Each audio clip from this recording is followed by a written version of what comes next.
यीशु मसीह के कीमती नाम में मैं आप सबका अभिवादन करती हूँ और आज इस इवेंशन मिनिस्ट्री की तरफ से इस संडे सर्विस में मैं आप सबका स्वागत करती हूँ। You are watching Ebenson TV. I am Professor Dr. Ebenson James. For today's meditation, let us turn to the Gospel according to St. Luke, chapter 11, verses 9 and 10. और आज के लिए हम देखेंगे लूका रचित सुसमाचार उसका 11 अध्याय उसका 9 और 10 वचन। So I say to you, ask, and it will be given to you. Seek, and you will find. Knock, and it will be opened to you. For everyone who asks receives, and he who seeks finds, and to him who knocks it will be opened. और मैं तुमसे कहता हूँ कि मांगो तो तुम्हें दिया जाएगा, ढूंढो तो तुम पाओगे, खटखटाओ तो तुम्हारे लिए खोला जाएगा। क्योंकि जो कोई मांगता है उसे मिलता है, और जो कोई ढूंढता है वो पाता है, और जो खटखटाता है उसके लिए खोला जाएगा। Prayer is directed to God in the name of Jesus Christ. और जो प्रार्थनाएं जो होती हैं वो यीशु मसीह के नाम से हम करते हैं, जो परमेश्वर के पास डायरेक्ट की जाती हैं। This means invoking Christ's mediation. और इसका मतलब ये है कि मसीह जो है हमारी वो मध्यस्थता करता है, Christ secures our access to the Father. और मसीह के जरिए ही हम जो है वो परमेश्वर के पास पहुंच सकते हैं। We are looking to Jesus for support as our intercessor in the presence of the Father.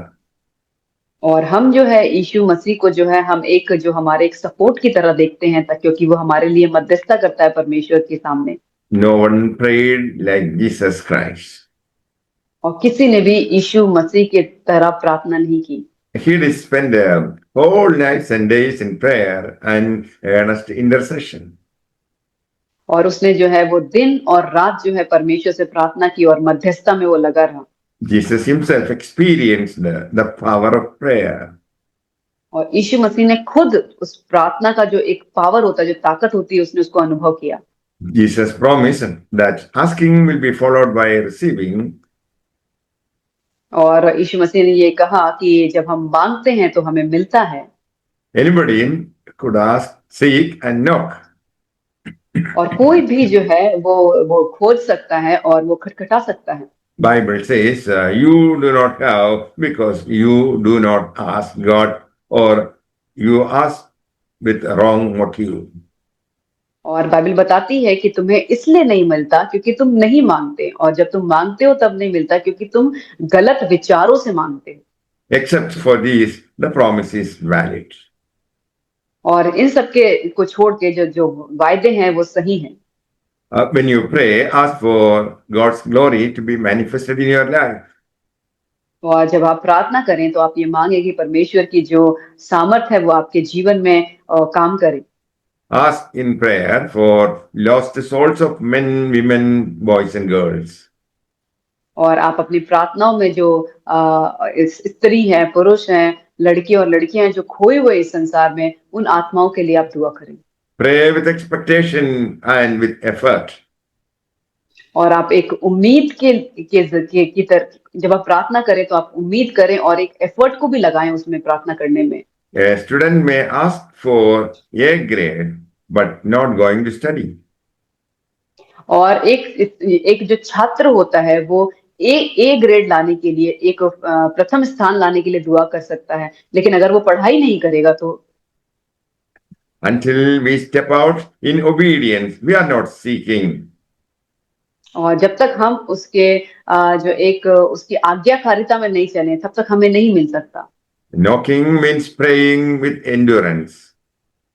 और खटखटाने का मतलब है कि हम प्रार्थना जो कर रहे हैं वो लगातार हम प्रार्थना कर रहे हैं। So keep on asking, seeking, and knocking until prayers are answered. और इसीलिए आप मांगते रहें, आप ढूंढते रहें, आप खटखटाते रहें जब तक कि आपको प्रार्थना का जवाब ना मिले।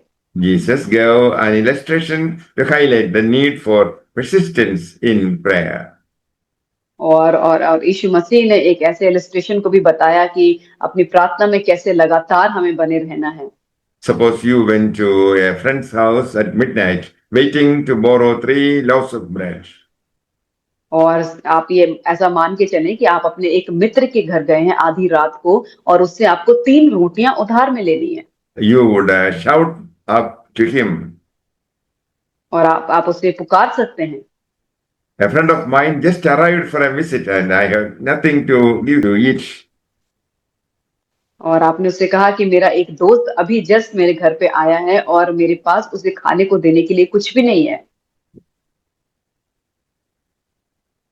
He would reply from the bedroom, please don't ask me to get up. और वो अपने कमरे से वो ये आपको एक जवाब दे सकता है कि अभी मैं तुम्हें कुछ भी नहीं दे सकता हूँ, मुझे अभी उठने के लिए मत बोलो। I just can't help you this time.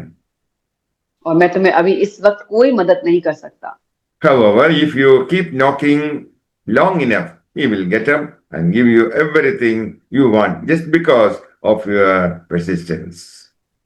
और लेकिन अगर आप लगातार उसे खटखटाते रहेंगे और उसे बोलते रहेंगे तो वो जरूर वो उठ के आपको वो सब कुछ देगा जिसके लिए आप वहां पे आए हैं, क्योंकि आप उस लगातार उससे मांग रहे हैं। And so it is with prayer. और ऐसा ही प्रार्थना के लिए भी होता है। Keep on praying, doors will be opened. और आप लगातार प्रार्थना करते रहें, दरवाजे जरूर खुलेंगे। May the Lord bless you all with these words. Amen. परमेश्वर आपको इन वचनों के द्वारा आशीष करे। आमीन। आइए हम सब प्रार्थना करें आज का जो वचन हुआ है इसके लिए। Hallelujah, hallelujah. धन्यवाद मेरे पिता, सुंदर सुनहरा दिन दिखाया इसलिए धन्यवाद करते हैं। और इस सुबह के समय मेरे पिता परमेश्वर जो आप हम सबको लेकर आए इस प्रार्थना में मेरे पिता परमेश्वर बैठने के लिए, इसलिए धन्यवाद करते हैं। और आज इस दुआ में आपने जो हमें प्रार्थना का महत्व सिखाया, इसलिए हम आपका धन्यवाद करते हैं कि हम किसी भी परिस्थिति में भी क्यों ना हो, चाहे हमारे उत्तर आने में अभी डिले क्यों ना हो रहा हो मेरे पिता परमेश्वर, लेकिन आपने हमसे कहा कि तुम खटखटाओ तो तुम्हें दिया जाएगा, मांगो तो तुम्हें मिलेगा, खटखटाओ तो तुम्हारे लिए खोला जाएगा, ढूंढोगे तो तुम पाओगे। मेरे पिता परमेश्वर इस ये आज के इस वचन के लिए आपका धन्यवाद कि हम इस प्रार्थना में हम सब लगे रहें। और हमें पता है कि हमारा पिता जो है वो प्रार्थना का उत्तर देने वाला परमेश्वर है। हम किसी मूर्ति के सामने नहीं मांगते इस दुआ को जो सुन नहीं सकती, बोल नहीं सकती, बल्कि हम अपने जीवते परमेश्वर के सामने इस दुआ को मांगते हैं। और हमें पता है कि हमारा पिता जो है हमारी प्रार्थना को सुन के उनका उत्तर देने वाला परमेश्वर है। धन्यवाद मेरे पिता परमेश्वर इस मौके के लिए जो आपने हमें इस इवेंशन मिनिस्ट्री के थ्रू, इस ऑनलाइन सर्विस के थ्रू मेरे पिता परमेश्वर इस वचन को इस सुबह के समय सुनने में और उस विश्वास को हमारे बढ़ाने में मदद किया, इसलिए धन्यवाद करते हैं। सारे पार्टिसिपेंट्स को सब कुछ आपके हाथ में सौंपते हैं। इस प्रार्थना को प्रभु यीशु के नाम से चाहते हैं, आमीन।